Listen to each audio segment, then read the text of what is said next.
주간도 평안하셨습니까? 사랑과 충성 우리와 함께하는 그런 안식일 되시기를 간절히 바랍니다. 오늘 말씀의 제목은 화면에 보시는 것처럼 일단 기도하셨습니까? 입니다. 우리 제목을 같이 한번 외쳐보실까요? 시작! 일단 기도하셨습니까? 기도하셨습니까에 좀 더 강조하면 좋으실까요? 일단에 좀 더 강조하면 좋으실까요? 오늘은 일단이 중요합니다. 그래서 한 번 더 읽어주시는데 일단에 좀 확신을 가지고 해주시면 감사하겠습니다. 시작! 일단 기도하셨습니까? 감사합니다.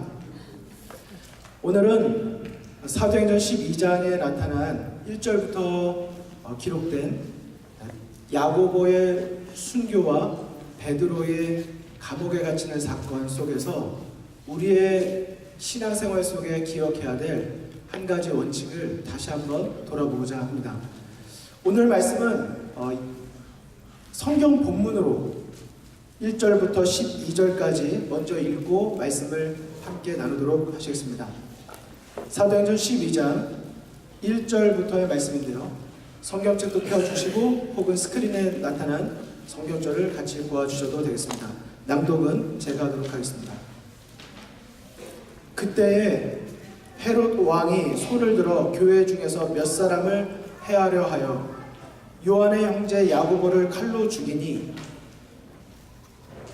유대인들이 이 일을 기뻐하는 것을 보고 베드로도 잡으려 할세 때는 무교절 기간이라 잡음에 옥에 가두어 군인 넷씩인 네 패에 맡겨가지고 6월절 후에 백성 앞에 끌어내고자 하더라. 이에 베드로는 옥에 갇혔고 교회는 그를 위하여 간절히 하나님께 기도하더라. 헤롯이 잡아내려고 하는 그 전날 밤에 베드로가 두 군인 틈에서 두 쇠사슬에 매어 누워 자는데 파수꾼들이 문 밖에서 옥을 지키더니 호련히 주의 사자가 나타나매 옥중에 광채가 빛나며 또 베드로의 옆구리를 쳐 깨워 이르되 급히 일어나라 하니 쇠사슬이 그 손에서 벗어지더라. 천사가 이르되 띠를 띠고 신을 신으라 하거늘 베드로가 그대로 하니 천사가 또 이르되 겉옷을 입고 따라오라 한대 베드로가 나와서 따라갈새 천사가 하는 것이 생시인 줄 알지 못하고 환상을 보는가 하니라. 이에 첫째와 둘째 파수를 지나 시내로 통한 쇠문에 이르니 문이 저절로 열리는지라. 나와서 한 거리를 지나매 천사가 곧 떠나더라. 이에 베드로가 정신이 들어 이르되 내가 이제야 참으로 주께서 그의 천사를 보내어 나를 헤롯의 손과 유대 백성의 모든 기대에서 벗어나게 하신 줄 알겠노라 하여 깨닫고 마가라는 요한의 어머니 마리아의 집에 가니 여러 사람이 거기에 모여 기도하고 있더라. 아멘. 잘 아시는 것처럼 헤롯은 유대교의 신앙으로 전향했다고 공언한 자였습니다. 나는 유대교인이야 라고 공언을 했다는 말은 진짜 유대인은 아닌데 자기의 어떤 사리사욕과 무슨 욕구를 채우기 위해서 나도 유대인이야 라고 이렇게 자신을 공언한 것입니다. 그래서 그는 겉으로 볼 때는 율법을 아주 충실히 지키는 자였다고 기록하고 있습니다. 특별히 내가 나의 신앙대로 살아가면 모르겠는데 내가 뭔가 원하는 게 있어서 그 사람들과 가까워지고 그들의 흉내를 내려고 하니까 쉽겠습니까? 안 쉽겠습니까? 쉽지 않습니다. 또 내가 정말 하고 싶을 때 그 일을 하게 되기보다는 눈치를 쫙 봐서 이때 내가 이렇게 해야 좀 점수를 따겠다 싶으면 그때는 그렇게 하고 보는 사람이 없으면 굳이 내가 그렇게 안 해도 된다. 이제 이런 마음을 갖게 되는 것입니다. 그래서 그는 유대인들의 호의를 얻고자 그는 많은 노력을 기울이면서 그들의 호의를 얻어서 나의 헤롯 왕으로서의 헤롯으로서의 그 지위와 명예와 권세를 유지하기를 원했습니다. 유대인들이 특별히 원했던 것은 그리스도의 교회를 핍박하는 것이었습니다. 그래서 이 헤롯도 정말 신자들, 그리스도를 믿는 그리스도의 신자들의 가택과 소유를 강탈했고, 그렇게 핍박을 했더니 유대인들이 더 좋아하거든요. 그러니까 더욱더 큰 점수를 얻기 위해서 그는 단지 그들의 소유를 탐내고 뺏어온 것만이 아니라 그들의 지도자들을 감옥에 갇히게 하거나 혹은 죽이기 시작하였습니다. 그래서 헤롯은 오늘 성경의 본문의 첫 번째 우리 12장 1절 2절에 보신 것처럼 야고보의 요한의 형제 야고보를 죽였을 때 유대인들이 굉장히 좋아한 걸 봤습니다. 그걸 보고 침례 요한도 죽였던 것처럼 나도 그렇게 죽이면 더 점수를 얻겠다고 생각을 하고 야고보를 순교하게 만들었던 것입니다. 그런데 나중에 소문이 들려오는데 야고보를 죽일 때 공개 처형했더라면 훨씬 더 좋았을 텐데 조용히 아무도 모르게 이 야고보를 죽였다고 유대인들이 말을 하면서 좀 실망스럽다고 이렇게 소문이 나게 된 것입니다. 그러니까 이 헤롯의 생각 속에 무슨 생각이 들었을까? 이 사탕과 사과가 있으면 무엇부터 드시겠습니까? 당연히 물론 사과만 먹으면 더 몸에는 건강하겠지만은 둘 다 먹는다면 덜 자극적인 것을 먹고 그 다음에 그 맛을 누리기 위해서 먹게 되겠죠. 사과를 먹고 사탕을 그 다음에 먹는 것입니다. 한번 내가 이렇게 신자들, 유대인들의 마음을 얻기 위해서 그리스도교의 신자들을 조금 이렇게 핍박해봤더니 좋아요. 계속 하니까 이 정도는 만족이 안 됩니다. 그러니까 지도자들을 감옥에 갇힙니다. 처음엔 좋아요. 근데 그것도 만족을 못합니다. 그러니까 죽입니다. 그런데 죽였는데 처음에 어떻게 죽였다고요? 조용히 죽였더니 만족이 처음엔 좋아하더니 그 다음에 그것도 만족이 안 되는 것입니다. 그래서 이제는 공개 처형하기로 했는데 그 대상자가 누구가 이제 차례가 된 것입니까? 베드로 차례가 된 것입니다.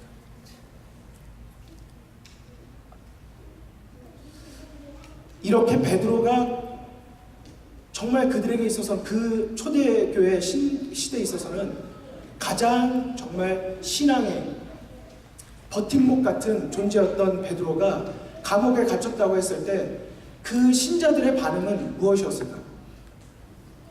제가 잠깐 질문을 드려보겠습니다. 목사님 좀 오늘 예를 좀 양해해 주시면 감사하겠습니다. 오충환 목사님께서 교회를 위해 열심히 활동하시다가 정말 무고하게 불법을 행하지 않으셨음에도 불구하고 감옥에 갇히셨습니다. 교회 일을 하시다가 여러분 어떻게 반응을 보이시겠습니까?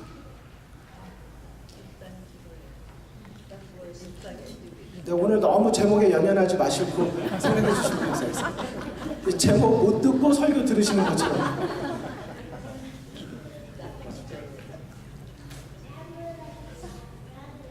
만약에 부목사인 제가 감옥에 갇혔다면 어떻게 하시겠습니까?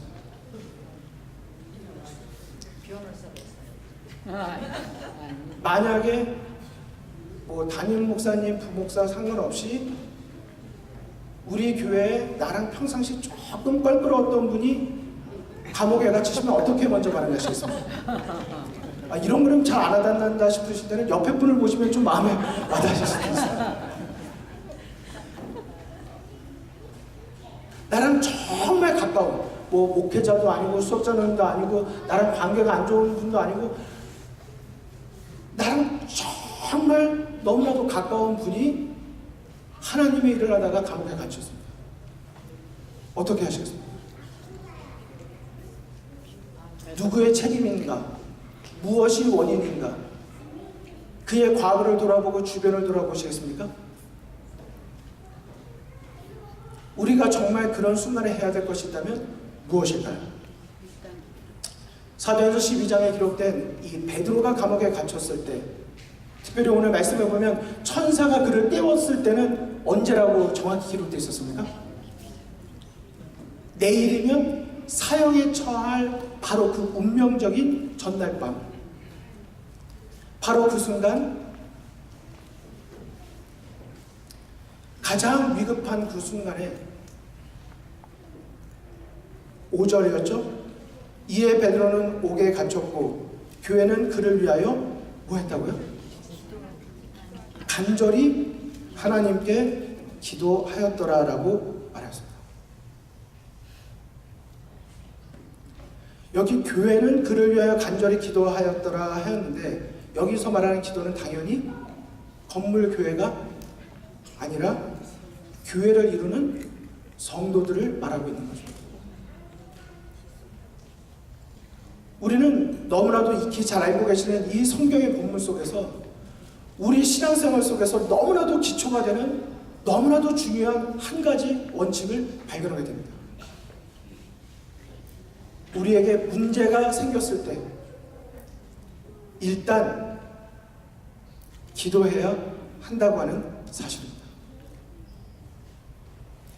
기도해야 된다는 중요성에 대해서 너무나도 많이 알지만 실제로 우리가 기도하는 일에는 얼마나 많이 실패하는지, 내 감정이 앞설 때, 어떤 상황이 긴급할 때 우리는 일단 기도해야 된다는 원칙을 너무나도 쉽게 잊어버리곤 하는 것을 고백하게 되는 것입니다. 사도행전 12장 5절, 이에 베드로는 옥에 갇혔고 교회는 그를 위하여 간절히 하나님께 기도하더라.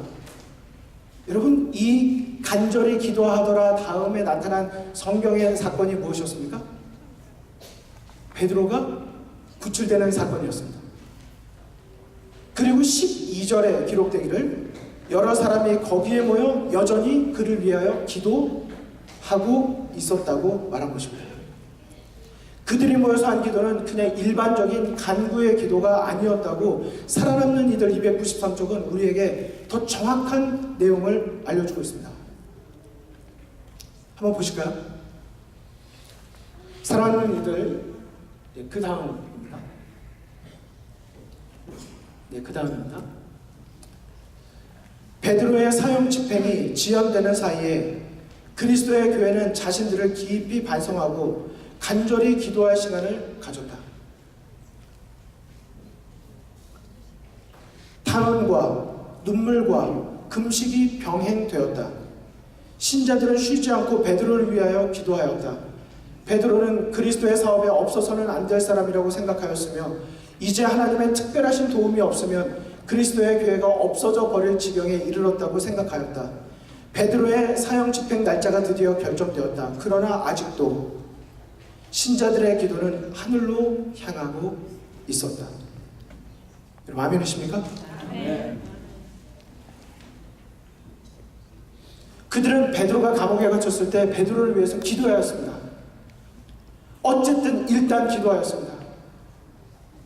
그런데 그들의 기도는 단순히 하나님, 베드로를 건져내 주십시오. 어떻게 이런 일이 있을 수 있습니까? 라는 기도만이 아니었습니다. 그들은 먼저 자신들을 깊이 반성하였다 했습니다.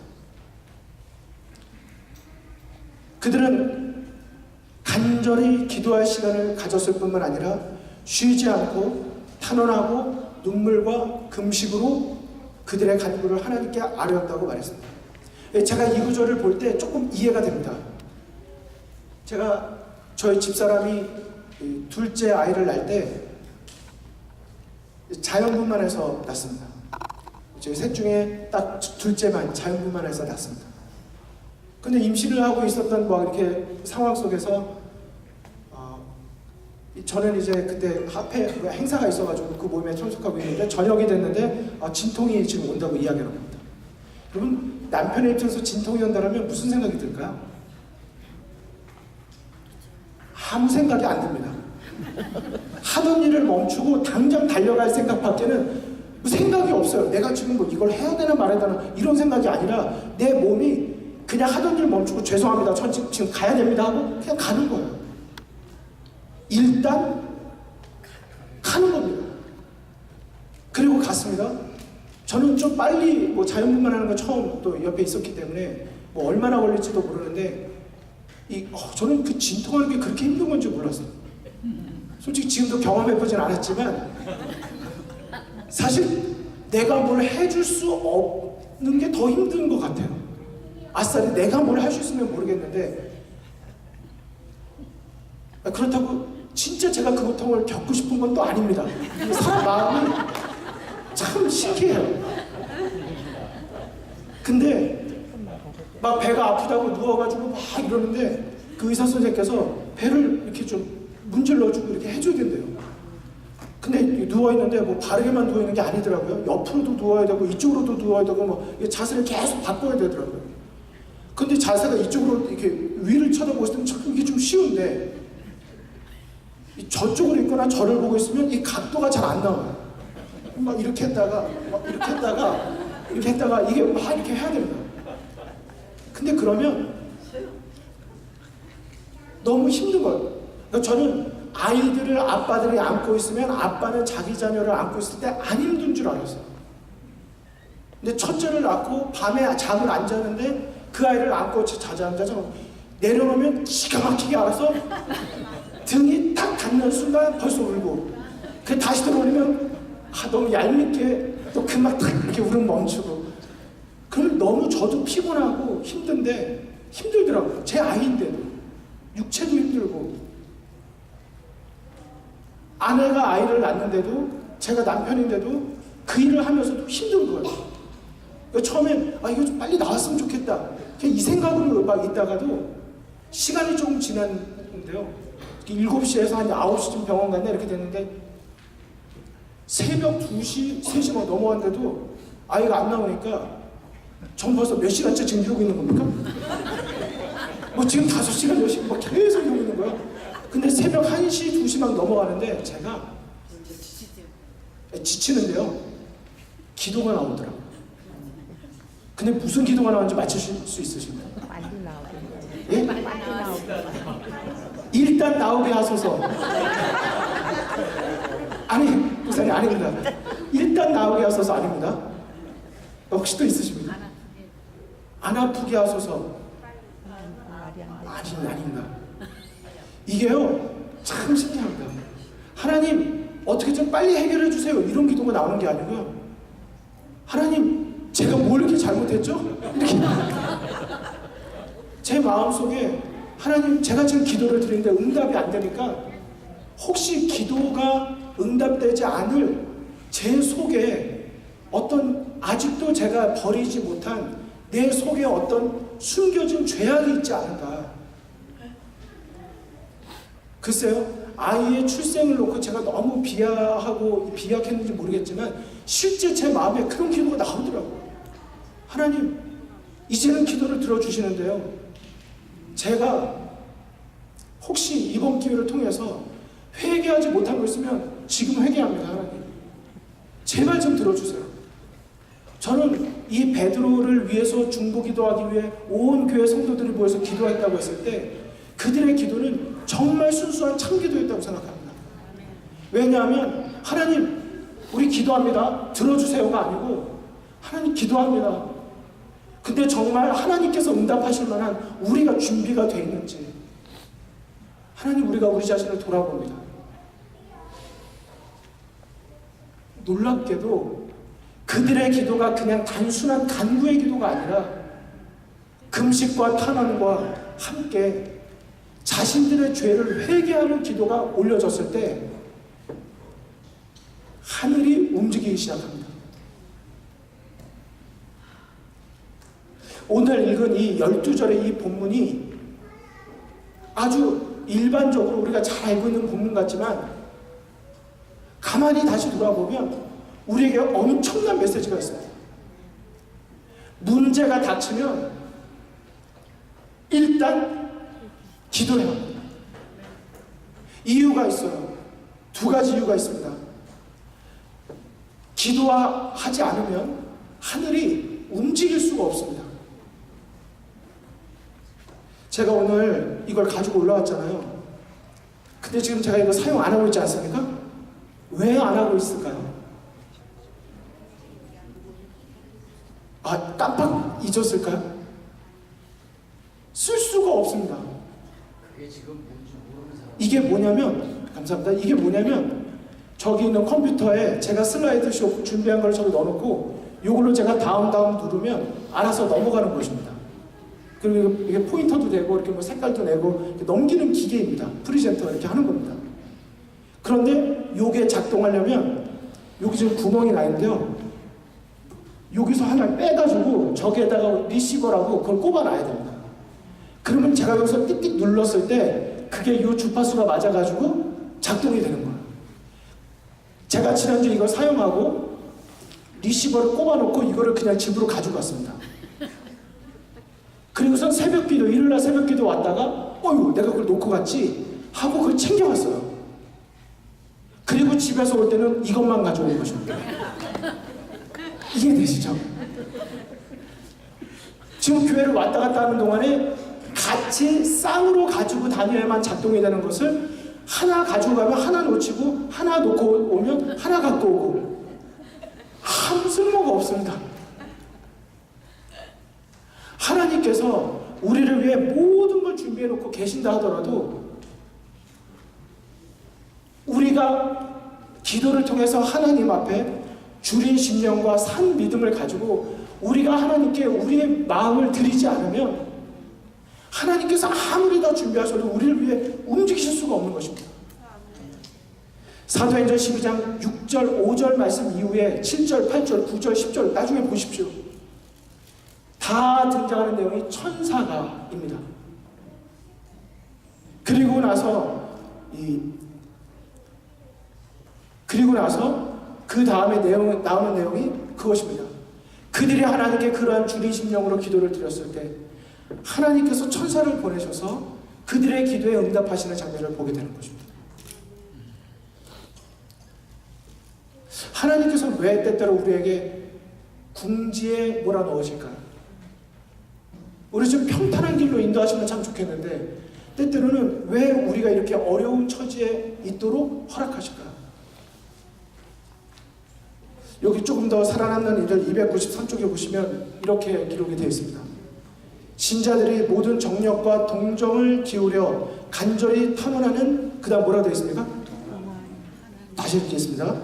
신자들이 모든 정력과 동정을 기울여 간절히 탐원하는 동안 하나님의 천사들이 투옥된 사도를 보호하고 있었다. 사람의 궁지는 하나님의 기회입니다. 하나님께서 때때로 우리에게 어려움을 허락하시는 이유가 있습니다. 노력을 해도 안 되고 기도를 우리가 어떤 것을 해도 뜻한 계획한 대로 되지 않는 때가 있습니다. 왜일까요? 일단 기도해야 하는데 안 했기 때문입니다. 우리의 마음이 하나님께로 향하던 일에서 또다시 내가 무엇을 할 수 있는 것으로 착각하기 시작할 때 하나님은 잠깐 우리를 궁지로 넣으십니다. 그리고 사람이 궁지에 몰렸을 때 드디어 하나님께서 우리를 위해 일을 하실 수 있게 되시는 것입니다.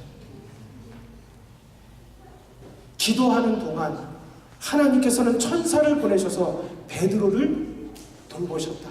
너무 아름답지 않으십니까?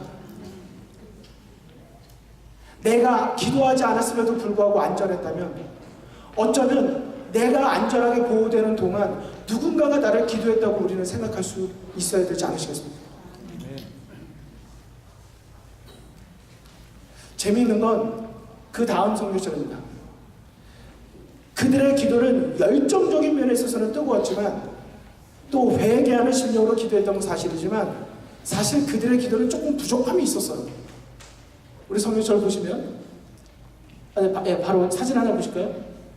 사실 이 사진을 넣었던 이유는 라이프가드 그 인명 구조 요원이지 않습니까?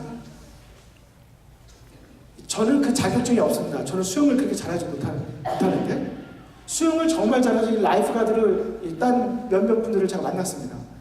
근데 그분들이 저한테 이렇게 말하더라고요. 라이프가드가 되는데 그 교육을 받는데 거기에서 가르치는 아주 중요한 게 있대요. 나 좀 살려주세요 라고 말할 때 들어가지 말라는 거예요. 왜일까요? 나 좀 살려달라고 막 이렇게 외치고 있을 때 정말 살려주러 들어가면 어떻게 한다고요? 아직까지 그 사람에게 힘이 남아 있어가지고 자기가 살아보겠다고 구조해주러 온 사람을 자꾸 누르고 숨 쉬려고 올라간다고요. 오히려 그 사람을 구조하려면 그 사람이 정말 기진맥진해서 자기의 힘이 다 빠졌을 때 조금 더 기다렸다가라도 그 사람을 건져낼 때 힘 빠진 그 사람을 데리고 나올 수 있지, 자기 힘으로 무엇인가 해보려고 하는 사람은 더 어렵다는 것입니다. 때때로 하나님께서 우리에게 빨리 도와주셨으면 좋겠는데 기다리시는 이유 분명히 있다고 생각이 드는 것입니다. 사도행전 12장 13절로 15절에 보니까 이렇게 말씀하셨습니다. 베드로가 대문을 두드린대. 자, 베드로가 감옥에서 나왔습니다. 아까 내용 보셨죠? 그 감옥문 나오는데 감옥문이 어떻게 열렸습니까? 손대지도 않았는데 자동으로 열렸다 닫히고, 옆에 있던 그 문을 지키던 간수들은 이 굳은 자들처럼 가만히 지켜보고 있었다고 또 예언의 신의 내용에 보면 나와 있습니다. 근데 어쨌든 나왔습니다. 베드로가 정신을 차려보니까 환상이 아니라 이거 실제예요. 기가 막혔겠죠. 막 꼬집어보고 정말 신기했을 겁니다. 근데 그 베드로가 가서 마가의 그 집으로 가서 문을 두드렸습니다. 그랬더니 로데라는 여자아이가 영접하러 나왔어요. 근데 음성을 들어보니까 베드로인 것입니다. 그러니까 베드로가 문만 두드린 게 아니에요. 뭐라고 말했습니까? 뭐라고 했겠습니까? 문 열어달라고 빨리, 내가 잡히기 전에 표현을 안 했겠지만 문 열어달라고 했을 겁니다. 목소리를 딱 들으니까 베드로예요. 분명히 목소리가 걸쭉하지 않았을까 싶습니다. 수염 났을 것 같고, 살려달라고. 그러자 베드로의 음성인 줄 알고 기뻐하여, 그러면 기뻤으면 빨리 어떻게 해줘야 돼요? 문을 열어줘야 되는데 너무 기쁜 거예요. 이 소식을 알리고 싶은 거예요. 그래서 베드로는 문 밖에 세워놓고 들어가가지고 베드로가 왔다고 기도하고 있는 무리들에게 알렸습니다. 15절. 그러자 그들이 말하되, 뭐라고 말했다고요? 너가 미쳤구나. 게하지바이가 와가지고 지금 베드로가 문 앞에 왔다고. 근데 미쳤다고 말한 사람들이 지금 뭐 하고 있었습니까? 기도하고 있었어요. 뭘 위해서 기도하고 있었습니까? 베드로의 구출을 위해서 기도하고 있었어요. 그러면 기도의 응답이라고 생각을 해야 되는 것이 마땅한데 그들도 당황한 것입니다. 믿지 못했어요. 너가 미쳤다고 그랬어요. 그러자 그 게하지바이가 힘써 말했습니다. 내 말이 참말이라고, 베드로가 확실하다고. 그러자 그들이 뭐라고 또 말했습니까? 그러면 그의 천사겠지, 이야기를 했습니다. 전 여기에서 또 하나의 교훈을 얻습니다. 기도를 하면서도 확신하지 못할 때, 그런 기도도 하나님께서 일단 기도하면 그 기도하는 동안 응답해 주신다고 하는 사실인 것입니다. 그래서 정말 기도가 중요합니다. 그들은 일단 기도하였습니다. 그럼에도 불구하고 그들이 부족했음에도 불구하고 그들의 드린 기도는 응답받게 되었던 것이었습니다. 차를 타고 기어를 넣을 때도 몇 단부터 넣었죠? 1단부터 넣습니다. 1단 없으면 2단 없고 2단 없으면 3단 없습니다. 저희가 어떤 문제를 풀 때도 그 기아를 넣는 것처럼 우리가 1단부터 들어가야 돼요. 기도하셨습니까? 하는 것과 일단 기도하고 보는 것은 좀 다릅니다. 제가 실수할 때를 돌아보면 일단 제가 할 말을 먼저 해요. 그리고 나서 우리 기도하자고 합니다. 벌써 물 건너갔습니다. 근데 저희 어머니께서 한번 저한테 이런 말씀하신 적 있으세요. 영기야, 어떤 목사님이 계시다. 그 목사님은 교회에서 아무 문제가 없으시단다. 이유가 뭔지 아니? 또 뭔데요? 그랬더니 그 목사님은 어떤 성도님이 이제 저희 어머니도 목회자가 아니시니까 이제 성도님들이 이제 목사님한테 뭐 교회에 대한 뭐 이것저것 뭐 이렇게 좀 얘기하고 싶어서 이렇게 딱 찾아가셔서 목사님 이거는 좀 이거 아닌 것 같고 이건 좀 이래야 되는 거 아닙니까? 이렇게 뭐 말씀하시면 뭐 저부터도 그건 딱 들어봐서 집사님 그건 오해입니다. 뭐 이렇게 막 하든지 아니면 그건 아주 좋은 제안이신데 하여튼 그건 노력해 봐야 되겠습니다. 하지만 뭐 이렇게 뭐 할 수 있지 않겠습니까? 근데 그 목사님께서 그러신다는 거예요. 일단 기도합시다. 그리고 기도를 한참 하신대요. 같이 붙들고 지금 뭐라고 말이야 감정에 복받쳤든 어쨌든 그러면 일단 기도하십니다. 그러면 기도하는 동안에 벌써 마음이 이렇게 편안하게 이렇게 수그러든다는 겁니다. 그리고 나면 뭐라고 좀 말했을 것도 분위기가 다시 좀 바뀌고 그래서 별다른 분량이 없다고 말씀을 하시는 거예요. 영기야 너가 이걸 배워야 된다. 그래서 제가 이해했습니다. 제가 이해한 대로 잘 하고 있을까요? 아닐까? 정말 잘 안 돼요. 전화 통화를 받든 뭐 하든 일단은 할 말을 다 하고 논쟁을 하든 설명을 하든 할 거 하고 마지막에 가서 뭐 하는 거예요? 기도하는 거예요. 성도님들 생각해 보십시오. 어느 분하고 이렇게 의견을 뭐 충돌이 났든지 뭔가 조화라든지 어떻게 하십니까? 그런데 오늘 이 사도행전 12장에 베드로가 감옥에 갇혔다 나온 이 사건 속에서는 저희에게 오늘 아주 강력하고 단순하게 말씀하십니다. 우리가 문제에 봉착했을 때 일단 기도해야 된다.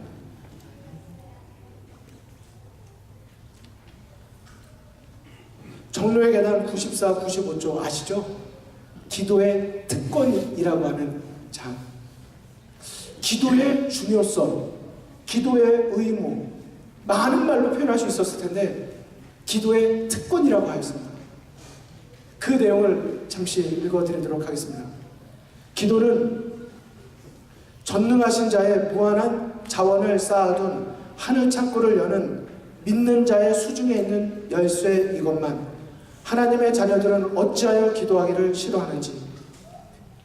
끊임없는 기도와 늘 깨어있음이 없이는 우리는 부주의하게 되고 정도에서 탈선할 위험성이 있게 된다.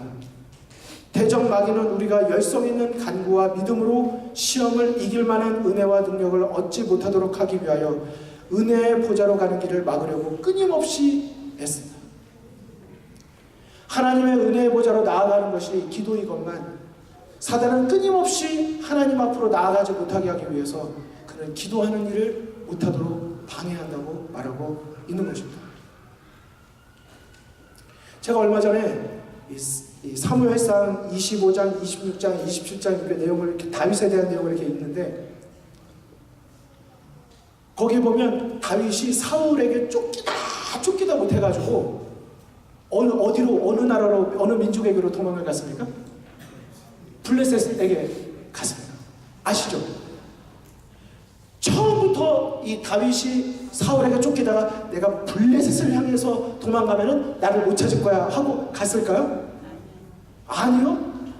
어떻게든 내가 있는 나라에서 살아남기 위해서 쫓기다가 내가 도저히 안 되겠다. 이제는 내가 이 골리앗을 쳐부셨던 나라로 내가 들어가서 미친 척하면서 살아남으려고 이제 하는 장면을 보게 됩니다. 여러분, 다윗이 거기에 들어가서 결국 실패하잖아요. 근데 거기에 대해서 저희 주석에 보니까 뭐라고 기록되어 있는지 아십니까? 저는 깜짝 놀랐습니다. 그 본문의 내용 속에는 다윗이 기도했다 안 했다의 내용이 안 들어있는데 그 본문, 다윗이 자기가 살아남으려고 애쓰다가 결국 자기가 잔꾀를 해서 자기가 골리앗을 죽였던 그 나라에 들어가서 살아보겠다고 했던 그 장면에 대해서 제목 타이틀이 딱 이렇게 적혀 있습니다. 기도 생활의 실패는 실수로 이어진다. 기도 생활의 실패는 실수로 이어진다. 다윗이 쫓기다 처음에는 하나님 도와주십시오 했겠지만은 이제는 쫓기고 자기도 지치고 피곤하고 왜 이런 일이 생겼을까? 이런 고민 속에 들어가다 보니까 무엇을 놓친 것입니까? 기도 생활을 놓친 것입니다. 일단 자신의 문제를 하나님께 가지고 가는 기도하는 일에 실패하지 말았어야 되는데 일단 기도했어야 되는데 그 일을 실패한 것입니다. 솔직히 기도 한 번 했다고 뭐가 바뀌고 이런 것이 아니겠지만 내가 정말 나의 문제를 하나님의 존재를 인정하고 나의 연약함을 인정하면서 하나님께로 우리가 나아가는 일에 우리는 얼마나 성실한가 다시 한번 우리가 돌아봐야 되지 않을까 말씀드리고 싶은 것입니다. 오늘 이 자리에 앉아계신 성도님들의 표정이나 아니면 삶을 겉모습을 보고는 각자가 어떤 문제에 봉착해 있으신지 저는 다 알지 못합니다. 물론 제가 아는 몇 분들도 있지만 거의 잘 모릅니다. 그런데 문제없이 이 자리에 앉아 계신 분은 저는 안 계시다고 생각합니다. 내가 사랑하는 누군가를 위한 마음의 염려가 있으실 수도 있고 나의 가족일 수도 있고 내 건강일 수도 있고 우리 교회일 수도 있고 나의 안교 반이 될 수도 있고 왜 우리에게 염려와 고민이 없으시겠습니까? 그런데 여쭤볼게요. 여러분 우리 모두가 가지고 있는 그 문제들에 대해서 나 정말 이게 고민이 된다. 이렇게 누군가와 이야기 나누시는 것만큼 내가 그 문제들을 가지고 하나님께 먼저 나아가고 계십니까? 생각날 때마다 시간 날 때마다 하루를 시작할 때마다 우린 정말 기도하고 있습니까? 정로에게 대한 94쪽에 이렇게 말씀하셨습니다. 우리의 하늘 아버지께서는 그의 풍성한 축복을 우리에게 부어주시려고 기다리고 계신다. 무한한 사랑의 샘에서 마음껏 마시는 것은 우리의 특권이다. 우리가 기도를 그렇게 적게 하는 것은 얼마나 이상한 일인가.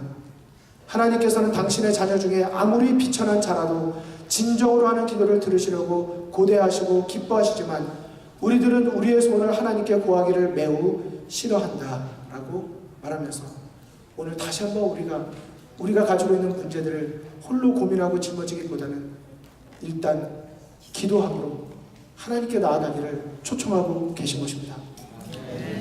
구하라 그리하면 너에게 주실 것이요 찾으라 그리하면 찾아낼 것이요 문을 두드리라 그리하면 너에게 열릴 것이라고 말씀하셨습니다. 너희 중에 누가 아들이 떡을 달라 하는데 돌을 주고 생선을 달라 하는데 뱀을 줄 사람이 어디 있겠냐고 말씀하시면서 나를 그렇게도 모르냐고 말씀하고 계십니다. 특별히 요한복음 16장 24절 지금까지는 너희가 내 이름으로 아무것도 구하지 아니하였으나 구하라 그리하면 받으리니 너희 기쁨이 충만하리라고 말씀하셨습니다. 지금까지는 너희가 내 이름으로 아무것도 구하지 아니하였더라도 이제라도 돌아와서 일단 하나님께 구하면 너희 기쁨이 충만해질 것이라는 이 약속이 오늘 이 저녁 여러분과 저에게 기쁨과 찬양과 감사가 되기를 간절히 바라면서 말씀을 마치겠습니다.